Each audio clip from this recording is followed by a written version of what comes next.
You ready? Yeah. I'm Let's do pumped. it. Let's get some hearts going here. All right. What's up, guys? Grab that coffee out. This is the AMZ Secret Show and your host, David Aladdin.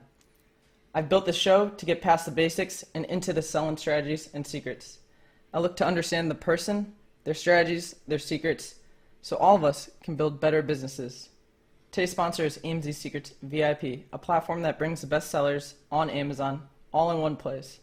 AMZ Secrets guarantees to 2x your business revenue or your money back. And I've personally already 3x to 4x my business, and many others have too. Today, we've got a special guest on the show, and his name is Shawn Smith, who manages a portfolio of over $19,000 in Amazon ad spend per month, in addition to being a full-time Amazon seller. Thanks for coming on the show. Shawn, can you tell us a little bit more about yourself?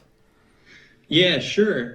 So I kind of come from a background of, so I've been, kind of hopping around in terms of careers for the past 6 years. I worked in different industries, different capacities. I did like strategy consulting, managed a team, did some product development. And then a couple years ago, I came across a book about drop shipping. And that was when I built a Shopify site, and I taught myself SEO to drive organic traffic in my free time. And then so after doing that, I basically went to like an event in Chicago, some party, and some company, some tech startup was hiring, and they were hiring an SEO. And they were really well funded and really well known in Chicago. They had like a bunch of awards. So I was hired with them as a professional SEO, and working there, I got to learn about Google SEO. So learning about search engines, how they process keywords and use calculations to generate the best results for users. And so that really helped me with transitioning into Amazon. And while I was working full time for the tech startup, I started selling on Amazon as kind of a hobby. And it grew really well. I was doing pretty good. I started off doing retail arbitrage. I did some online arb, textbooks, private label, kind of a mix of stuff.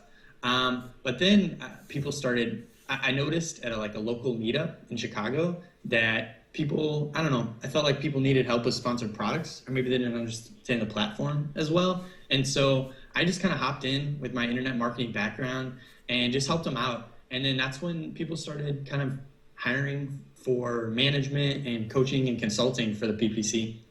Okay, let's take a step back. Sure. Yeah. All right, how old are you, by the way? I'm 30. Okay. So when you went to this event in Chicago, that's where you got the actually, that's where you got a job. You actually went to an event and you got a job with a startup. Is that correct? Yeah. Yep. I got a job with a startup in SEO. Okay, very cool. And you were doing SEO before that as well, right? Yeah, I was just kind of hacking it up at night after my other job, teaching myself. That's very cool. So with SEO, that's search engine optimization. How much time would it take for you to get onto PageRank, like you personally, for Google? Right now, so I haven't done it in a while, Yeah. because I left my job a bit ago. But last I heard, for like a longer tail keyword, if you're doing just organic, it's about like 6 months to start getting organic traffic. Yep.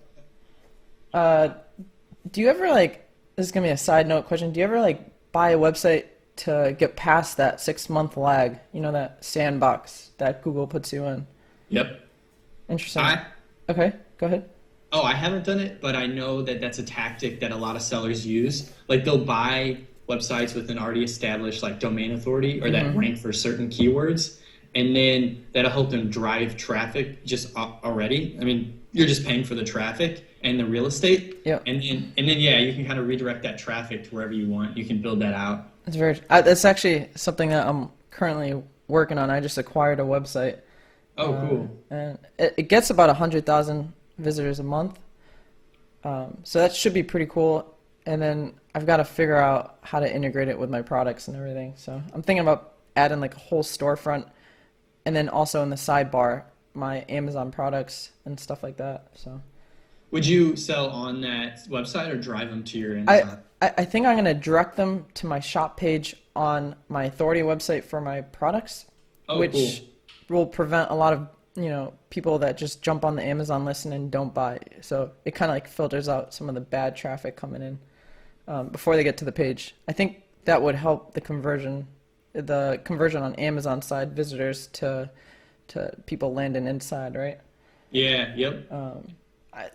But I haven't tested the difference between just like loading my Amazon listing with just massive amounts of traffic versus very targeted actual buyers. I don't know if there's a solid metric to say that one does better than the other. Do you know?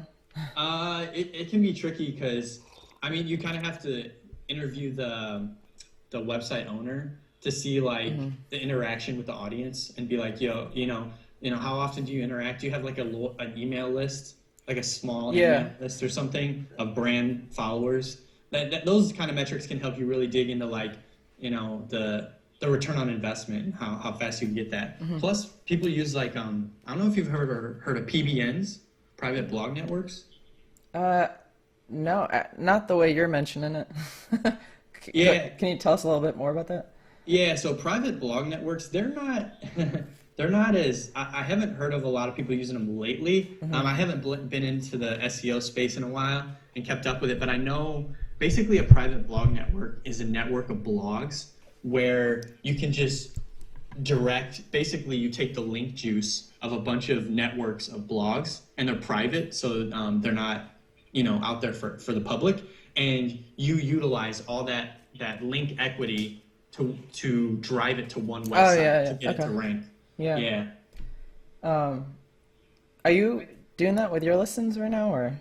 No, I know there's one seller that does that. He'll just, so his kind of theory is you can just pretty much build. He has a pretty heavy SEO background. It's Brian Bird, and he, in one of his interviews on a podcast, he said he just builds backlinks to his Amazon listing because it's not like a regular website where Amazon or where Google is going to penalize it. Yeah. Because Amazon's like, he kind of described it as the mothership. So you're not going to get hurt just because Amazon. I mean, they get spammy links, backlinks all the time just based off of who they are. And Amazon realizes that, and their algorithm, the algorithm, pivots for that rather than delivering a penalty to like somebody like you or me who has a smaller website, and they see that we're building all these like kind of spammy backlinks, and they'll just give us a penalty and decrease our traffic and our organic visibility like crazy. That's interesting. I actually haven't tried that technique. A lot of the links that I send to my products are actually high quality, but it's not like that spammy that used to get you in trouble with Google, which is what you're referring to. Yeah, I would be careful. I mean, it gets a little, backlink building is a little technical, so it can get a little hazy, but that's kind of what what he said his results have been with that backlink building. Okay, so just to touch back, the reason why I'm kind of diverting into acquiring websites versus just pure PPC is because the amount that I've been spending on PPC is very high. Yeah. So instead I could divert that money into websites, which then send that traffic into my listings. And I think that would give me a higher return on investment, especially for the long term, because after I break even, that website now is just more power to my listings, Yep. So it's kind of like having 3 authority websites that all go to your listing versus just, your main website, authority website. And yep. The other thing that's kind of cool is it's kind of like the visitors that are on that website they know that you're not, well, they don't know that you're the authority of that brand. So they don't ask questions. They don't poke exactly. around. They don't go, who is this guy? Like, who owns this thing? They just kind of read it. They take it for face value on the internet, I feel like. People trust the internet, I think, for the most part. Yeah. So let's go back into your background in managing over $18,000 in ad spend. So can you tell us more about that area that you've been working on? Yeah, so I've got several clients in different markets, and I've been managing their accounts, their PPC accounts, and I'll do like keyword optimization as well. But I kind of got into it a few months back because like I said before, basically I was kind of talking about it at a local meetup, and I was kind of helping people that I knew who were doing private label or on Amazon, and kind of teaching them how to find search terms and kind of really basic stuff. But they really thought it was really informational. And then I started doing workshops. I did a couple of workshops in Chicago. I have another speaking thing in Indianapolis for sellers. I don't know if you know Danny Brewer at all. Not familiar with that name. No. He's kind of you probably know Scott Volker, right? Never heard. No. Well, No, I I don't. You never know these days. the weirdest thing was like, I was like watching. He had a live stream at, I think it was like Seller Summit or something. Yeah. I don't know if did you see that? And everyone's like, this is like such epic content, even though it's like the very beginner stuff, like right when you just jump into it. Yeah. So it's a different audience for sure. Yep. I personally, I was just like, this is like stuff that is just, like I've heard hundreds of times already. So.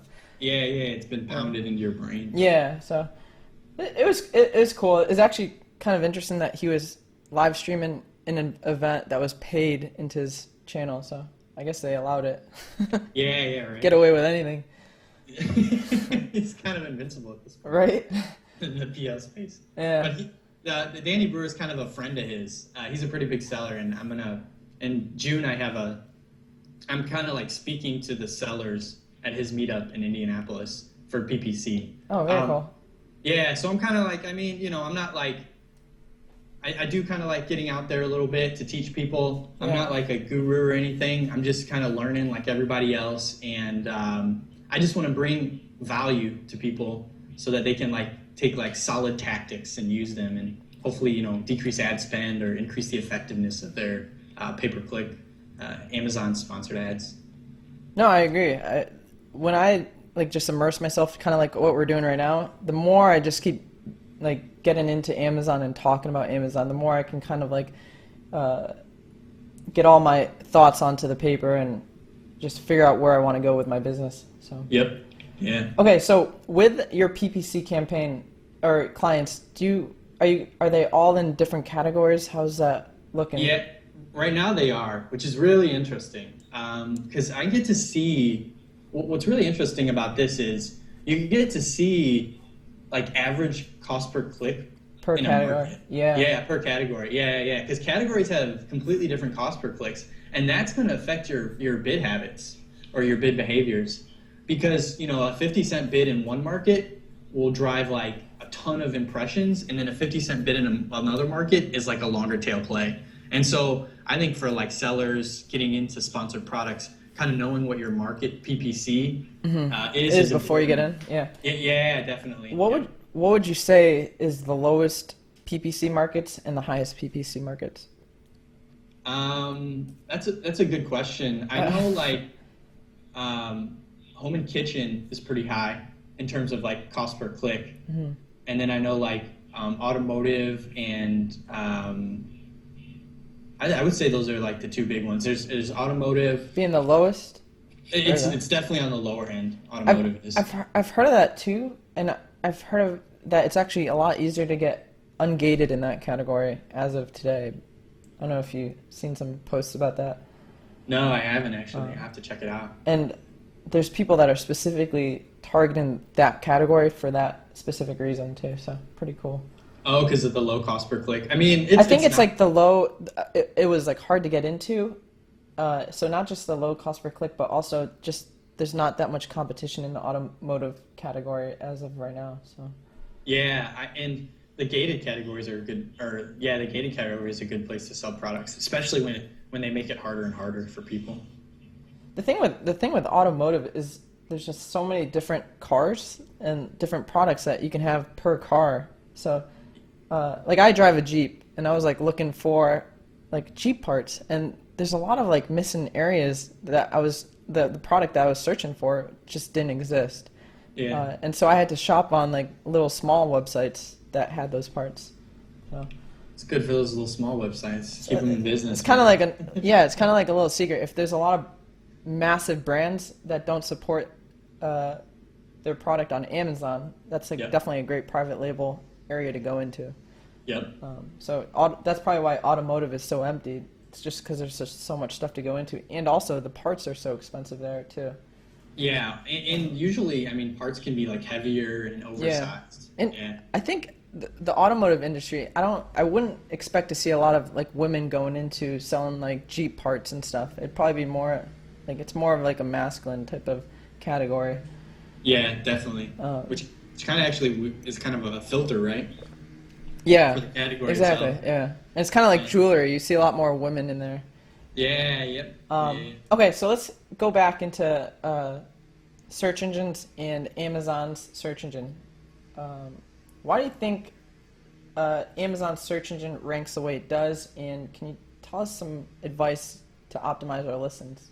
Oh, geez, here we go. This is the question of the day. No, there's gonna be like 100 questions that branch off that one. So search engines are always an enigma for a lot of people. I mean, there are certain things that are tested and rules and stuff. But so Amazon search engine, for like sellers that don't know, it's run by this company called A9. They're like they work with Amazon themselves, and I would say kind of like in terms of visibility, there are I guess the big ones are like for example, I think keyword targeting is really, really important. Keyword research prior to launching your product. I know when I launched my first private label product, I kind of did, you know, you had Danny on the last podcast. I did the Danny McMillan approach and did the Steady Eddy. Steady Danny. Yeah, Steady Danny. Dude, I was like, why don't you call it Steady Danny? Because I've never heard of this keyword. And he's like, because it's Steady Eddy. It just sounds good. I was like, yeah, but you're coming up with like a whole new phrase. Yeah. Trademark that piece. Right? Could be a product, Steady Eddy. Steady Eddy. People just type it in because it's funny. Yeah, and then it's just a product that just lasts forever. Yeah. Doesn't do anything, just lasts forever. It's there for you until the day you die. I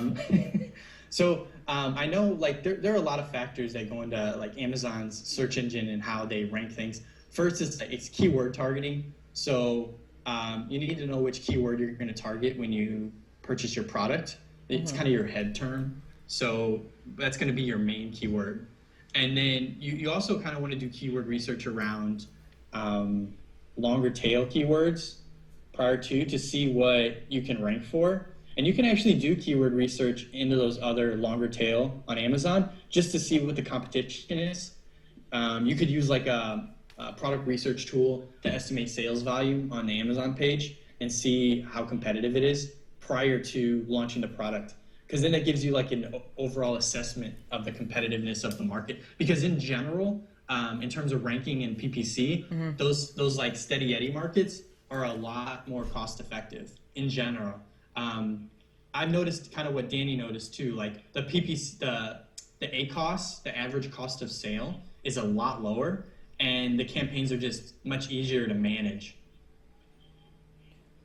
That's interesting. Okay, so how many keywords do you actually target when you first start? Like, because I was actually looking back at my PPC campaigns yesterday after that interview, and I'm targeting like 20 keywords in my PPC, but now that I think about it, if I just drill like 5 keywords really hard, I could probably rank better. Is that kind of the way that you're supposed to do it?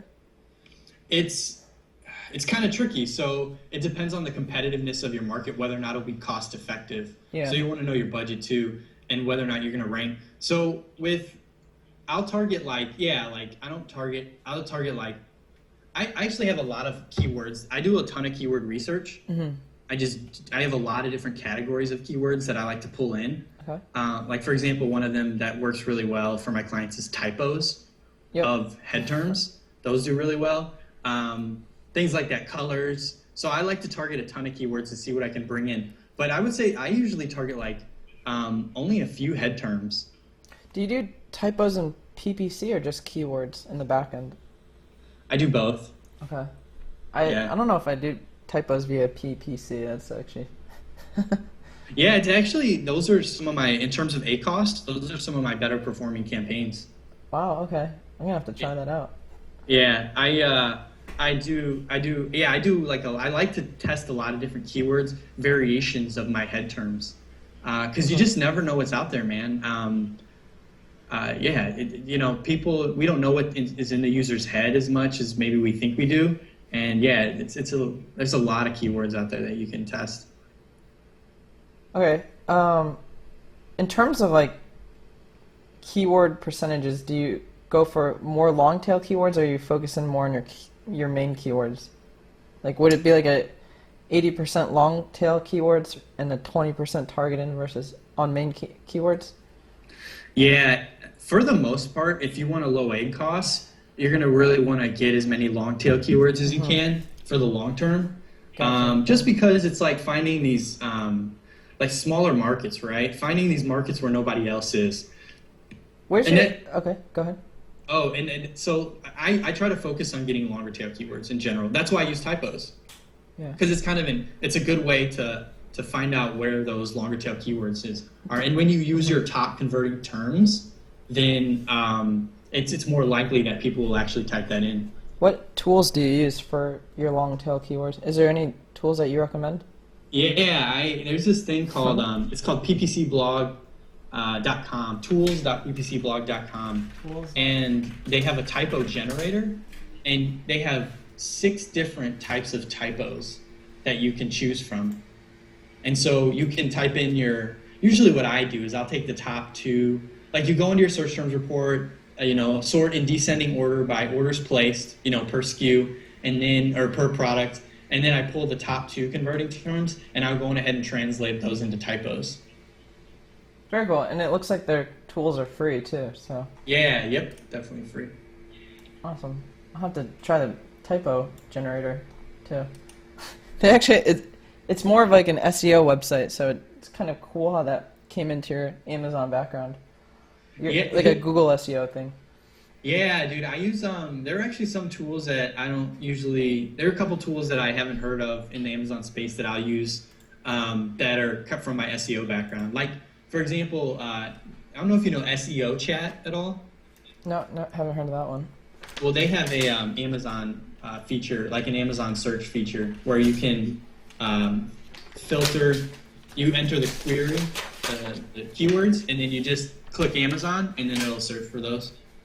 So far from what I've seen is most of the Google SEO kind of guys have the biggest advantage in Amazon so far. Have you noticed that a lot of major sellers come from that background? Well, actually, that's the funny part. I would say it depends. So, like, some sellers don't. A lot of the sellers that I talk with don't come from that digital marketing background. They kind of are better on like the sourcing side and negotiating with suppliers, and kind of have that like finding products, like product research and things like that. So, I mean, that's kind of been my experience. I guess those are the people that I work with. But I think it's a kind of a mix, Well, I know the guy, what's that guy's name? The guy who does SalesBacker?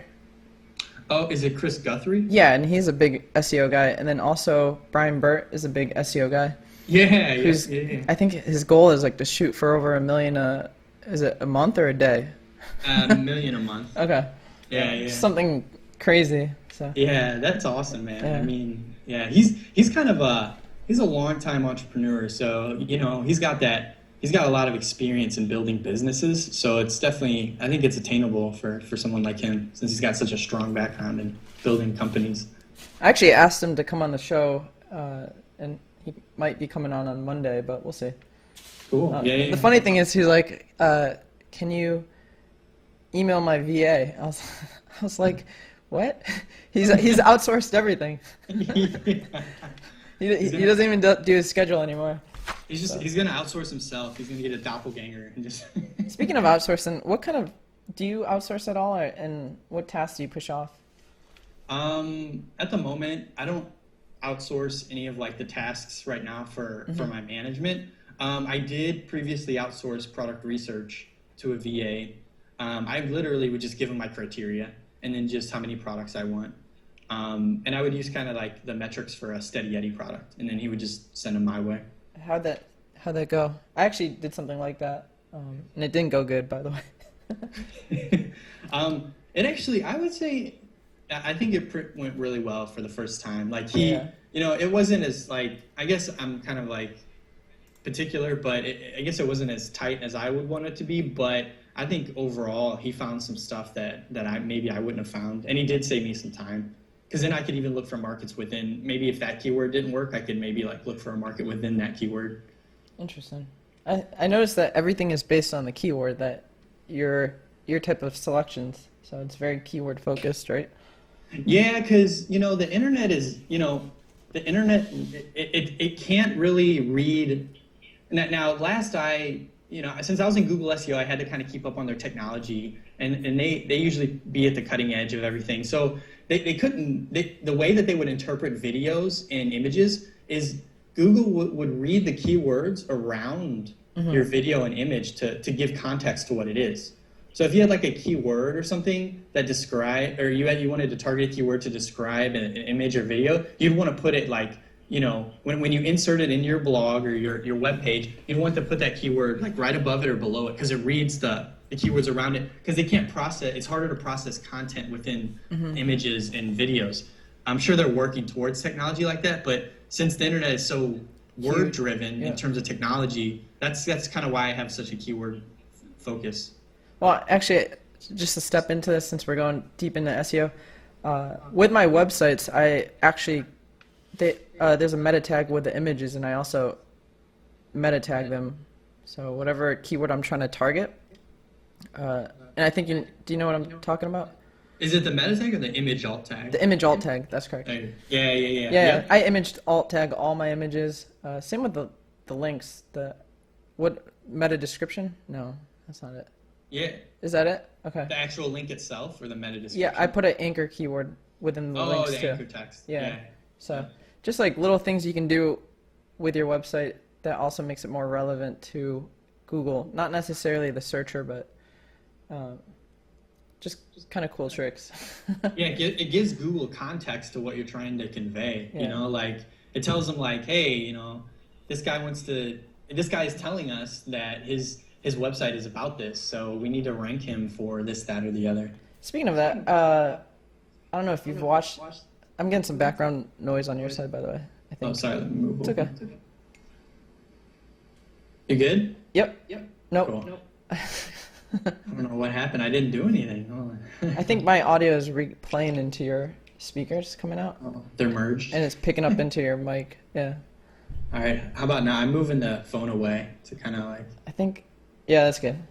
All right. Cool. I don't know if you follow like TED Talks and stuff, but they've got it to where Google can see the image and it already knows what it's about without any type of text involved. Oh wow! See, so they already know. I think they're going to do that with videos as well, so they'll know what the entire video is about without. Yeah. So. I wonder if in terms of processing, if it's comparable to the way that they process words, and you know what I mean? Yeah. Like at the level it gets at. Yeah.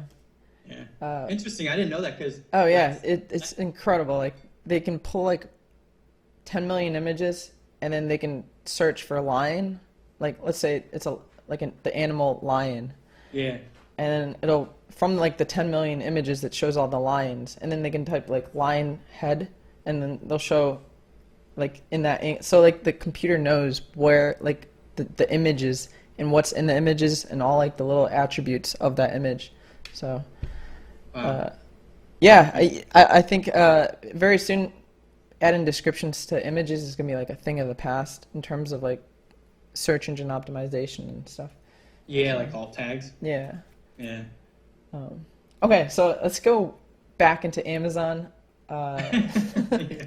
Sometimes we go down little paths and then we readjust. The old rabbit hole. So one of the things I'm curious about, how do you know if Amazon has indexed your content? Yeah, sure. So what you can do is you can just put your ASIN space keyword, and then you type search, and then you should be the only result, and it should actually have it. If it says no results, then that keyword isn't indexed.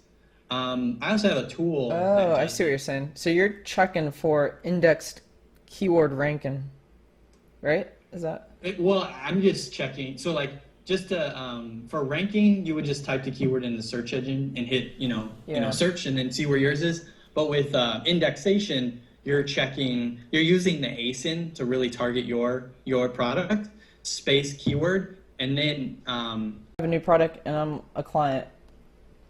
What steps do you go through if I have a new product with PPC? Sure. Yeah. So the first thing you want to do is Brian Johnson. He's kind of like the head guy when it comes to the launch strategy. So I would just use kind of his strategy. High keyword bid. So whenever you launch, you'll want to use first when you launch. You need some type of. I recommend getting, I know Taylor said this, but get some reviews, some social proof.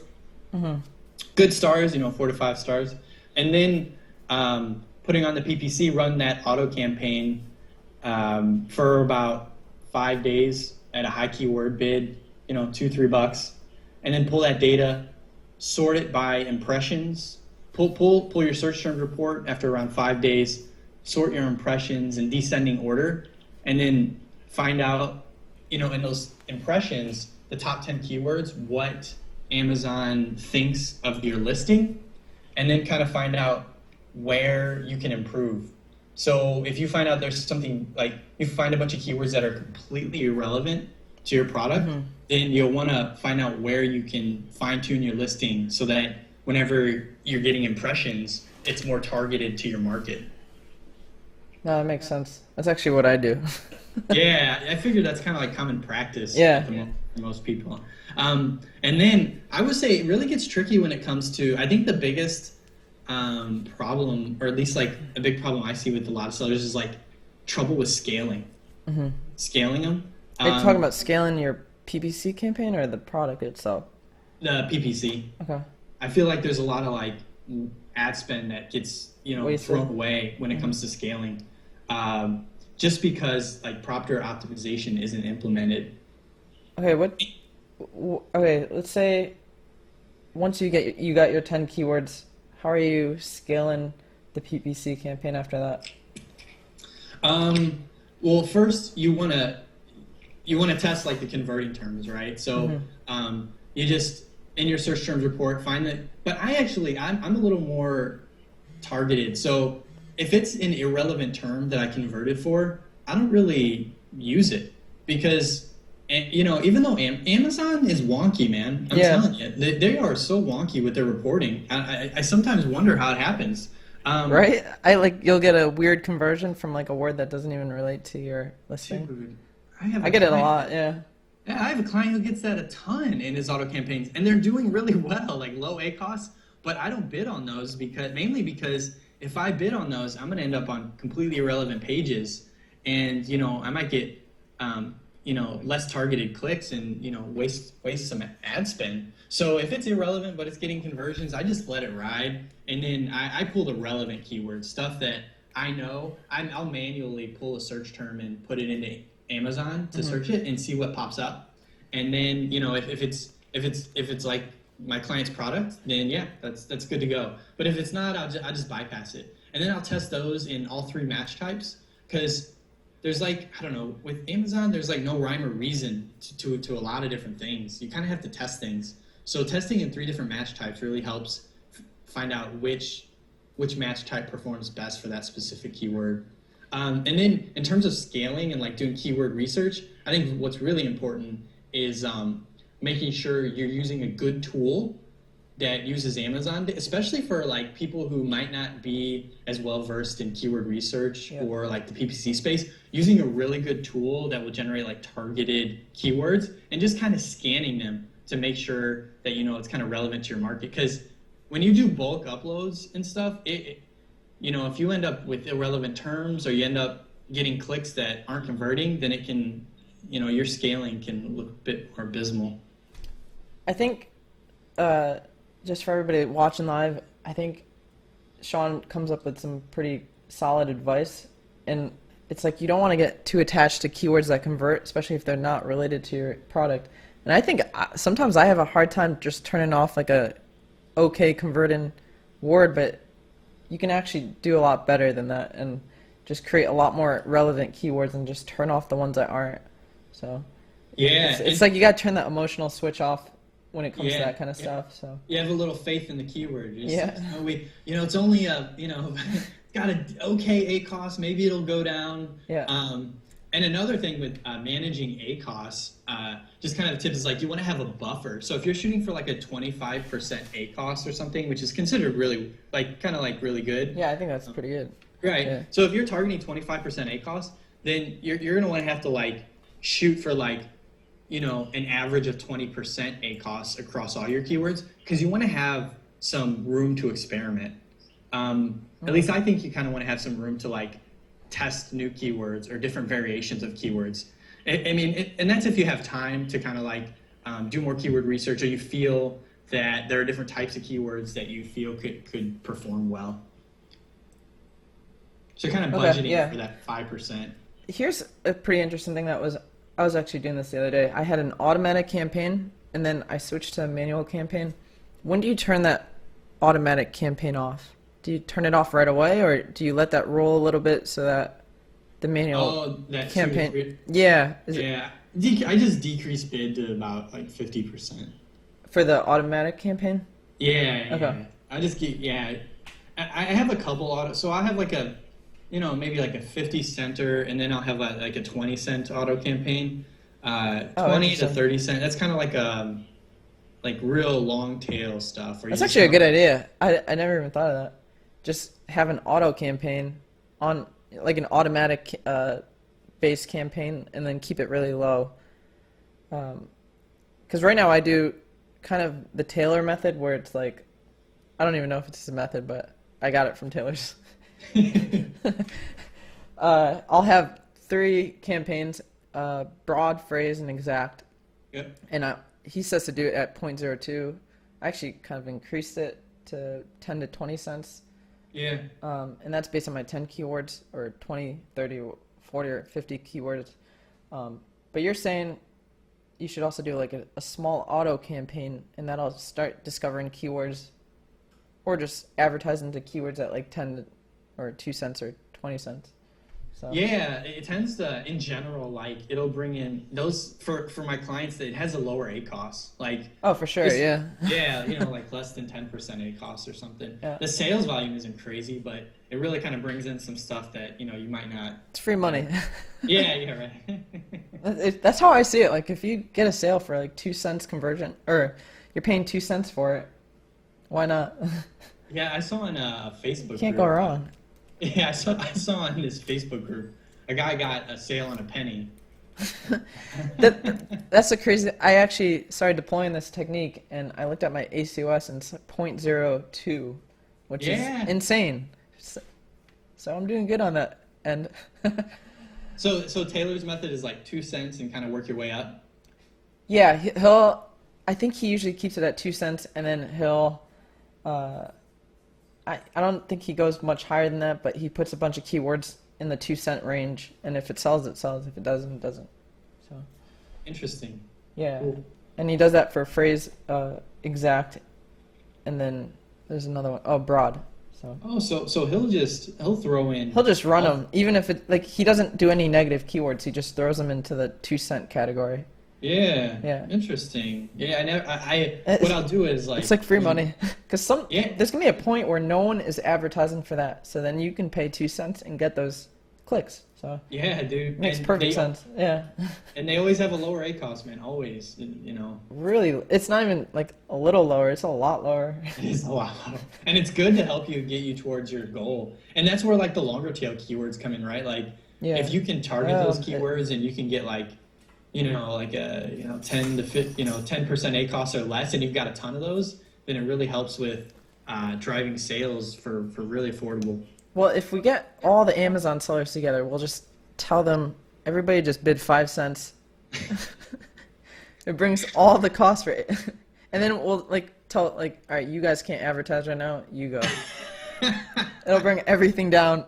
The PPC evolution. The PPC Mageddon. Essentially, we're all competing against each other in terms of ad costs, and we're the ones bringing it up. But it doesn't have to be that way technically.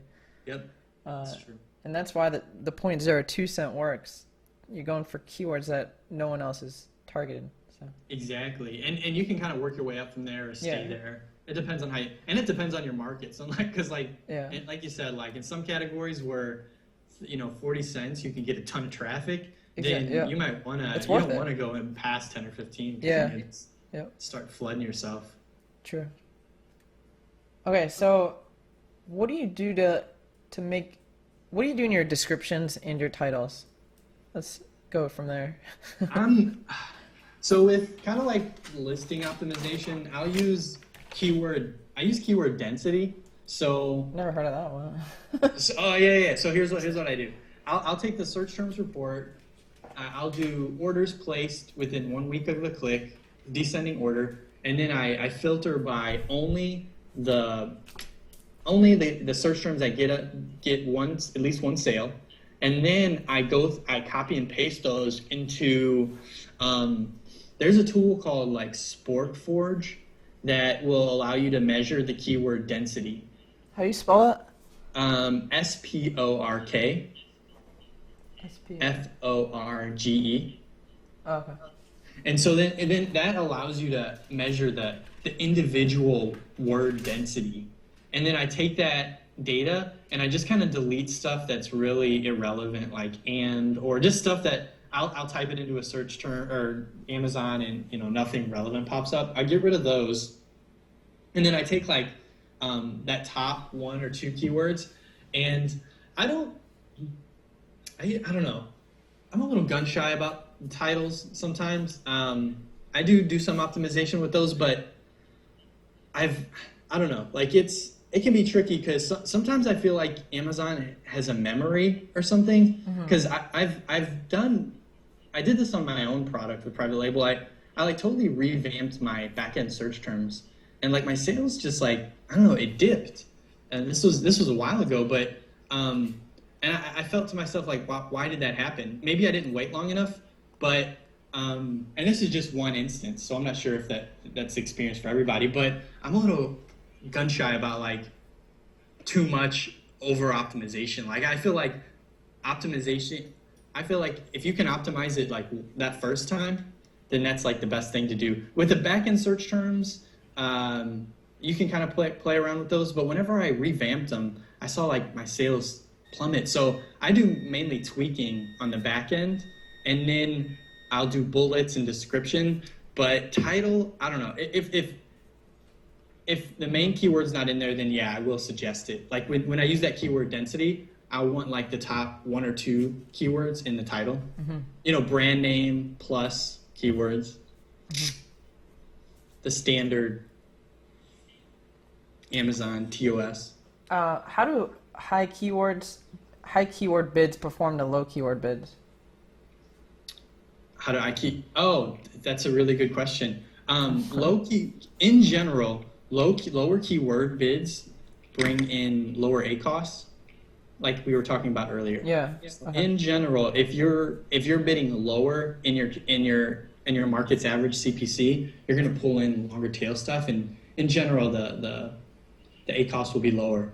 But when you're doing if you're doing high keyword bids, you probably experience this. I think you just have to be really careful because you're going to start flooding yourself. Like if your average market, is like $1.50 and you're bidding like $2 or $3, you're going to end up spending a ton of money. And in general, the ACoS is higher. That's interesting. Are you talking about when you pull those reports, you see a lot of different types of keywords as well? Yeah, and in campaigns, because I have campaigns where we'll bid, we do high bidding and then we'll do low bidding, and I just noticed that in general, the higher bid ones, they bring in more sales volume for sure. What's like a high bid for you, by the way? $2 probably. $2. Okay. Be considered a high bid for me. Okay. And that's in a category where like, the average bid is like, $1.50 or something like that. Okay. So I'll do those, but they always generate more sales volume. So it's so tricky, man. It gets really tricky sometimes. Making decisions. Yeah. What do you think the future of Amazon pay-per-click is going to be? It's gonna. I personally think it's gonna be like AdWords. I don't know. Google, they're at the cornerstone of every search engine technology. So they're going to build out their features kind of just like Google does. And so that's just something to keep in mind for sellers moving forward. Like, if you want to kind of learn some stuff about PPC, or you feel like you've exhausted your knowledge on sponsored products, go learn some AdWords, learn a little bit about AdWords, not all of it, but like look for the stuff that you think would be relevant to you. And because that'll kind of keep you ahead of the game. I think for many sellers, PPC is probably one of the more weaker spots of their sell-in game. Like they might be really good product sources or image listers or description, but I think it's one of the less focused areas in terms of knowledge. And so that's why lately I've been bringing on a lot of Amazon PPC experts and people that just focus on Amazon PPC. So it's tricky because like you said, it is one of the lesser, and as Amazon rolls out, now they have AMS now, Amazon Marketing Services. So as they roll out these new platforms and features, it's just going to get more confusing and more technical. Yeah, do you have any experience with the vendor ads? I don't have a ton of experience with vendor ads. I haven't drawn any like solid conclusions. Yeah. But yeah, I do have one account where I'm kind of testing different things. Like for example, one tactic I'll use is a client of mine has like two products and they're similar. They're kind of similar. But whenever we go to the listing, product display ads under the buy box. Mm-hmm. So we'll see a competitor there. So what I did was I decided to take one of our products and bid for that space. And that's you have to be a vendor though, right? Yeah, you do. Yeah. You do to get AMS. You have to be a vendor. Yeah. But if you're in Vendor Express, you can participate in that ad spot, I think. Yeah. To my knowledge, Vendor Express allows you to get access to AMS. To be Vendor Express, though, it doesn't. I'm not entirely sure how the whole Vendor Express works. I think it doesn't require you to send your. It doesn't give Amazon permission to take over your listing, right? How's that whole thing? I think we need to do a whole cast on that because I want to take those ad spots away from my competitors or actually start using those as well. Because I do think they convert a lot higher. The headline ad and also the one right below the buy button, and then there's also some in between the listing as well. Yeah, those are a little. Yeah, those kind of pop up sporadically. The ones in the middle of the page. Yeah. And I'm curious to see how those convert versus like the general Amazon seller ads. Yeah, I'm still tweaking it and learning it. The reporting is not that great. Like it doesn't give me a lot of the insights that I want. So I'm still kind of like trying to figure out the secret sauce for the AMS. And I still believe that AMS performance is going to be related to your market's competitiveness as well. Sure. Yeah. Like steady eddies in general are gonna do better than, more competitive stuff.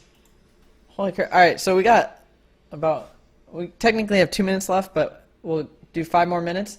What type of advice do you want to leave out, end this podcast with? Oh man, here we go. I'm like, anything I didn't ask, or let's go through that stuff.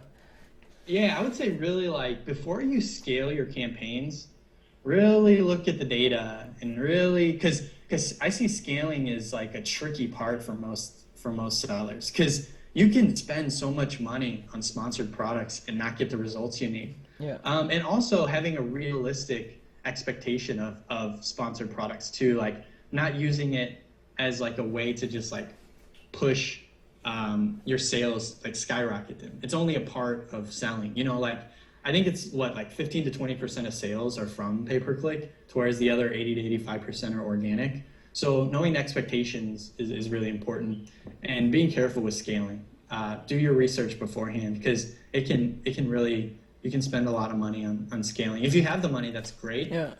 Because you can gather the data, but just being cognizant of that moving forward. Well, the way I see pay-per-click is like most of the time I don't see it as like a way to make more money. it's actually to improve my organic results, you know? Yep. Because if I'm losing like 25% to 40 or 50%, which would be my ACoS, then I'd lose all my profit margin. So Yep. from that point of view, it's like you just do it because it improves your organic results for certain keywords. Yep. And also your BSR, which will give you more sales too. So, but awesome. This definitely was an awesome podcast. Don't forget to send me your email after the show, because for every guest that comes on, we give them lifetime VIP to amzsecrets.com. What? Yeah. Yeah. Woo! I'm excited, man. Yeah. And we're also going to have show notes with all your contact info. Is there a website that you want to add in at the end of this? Yeah. So my wife and I have a kind of like an agency where we do mainly like product photography and PPC stuff. We'll do like listing creation, but it's junglehustle.com. Cool. And so, whoa, you're married. Yeah. How does that affect your business? How does So, that no, I mean, like, is she? No, because all right, I'll let you go. It's a dangerous question. Yeah, David, let's talk about this off air. Come on now. No. It hasn't. I mean, I would say like she's been. She's actually the person who sent me my first ebook on entrepreneurship, and she's the one who told me to do it. So, she's all in. She does the photography too. I don't do the photography, so she'll get clients, and she's got her dad he was a photographer, a photojournalist for the Air Force for like 20 years, and so he's been all over the world. So he teaches her photography, and so we've been able to leverage that experience. And you guys both do this full time? Yep. Oh, yeah. Very cool. So, yeah, steady Shawn. What? No, that's awesome. All right. Well, I appreciate you coming on the show and giving all your valuable advice. And for everybody that's tuned in, thanks for coming in. One of the guests is asking, do you guys do lifestyle photos? Oh, we do. We do lifestyle photos. Cool. And is that like action shots? Is that what the question means to say? Is that what a lifestyle photo is? Usually it's just, kind of like somebody using the product. It's kind of like a lifestyle photo. Yeah. Cool. And actually, before we end this, do you find the majority of images for product listings to be lifestyle photos? I am not like an image conversion optimization guy as much as like, because I'm more on the back end. Mm-hmm. I will say, the advice that I give my wife, because like I would say in general, I'm into data more and just learning more about Amazon. So I always say, look at your competitors or look at who's doing it best and just copy, not copy, but like, you want to use what everybody, the people who are getting the sales are using for the most part in your market. But I do know that like lifestyle photos are really good. Yeah, I will tune in just at the end, just because I think lifestyle photos are just way better than just like, let's say like having a cup just sitting on the table. Like having a guy drinking it or something, or like spilling it on himself and then his face. Actually, that'd be a good product photo. Yeah. It's an action shot. Yeah. All right. Thanks, guys, everybody, for tuning in. Appreciate your time again. And we'll have all his info in the show notes. Thank you, guys. Appreciate it.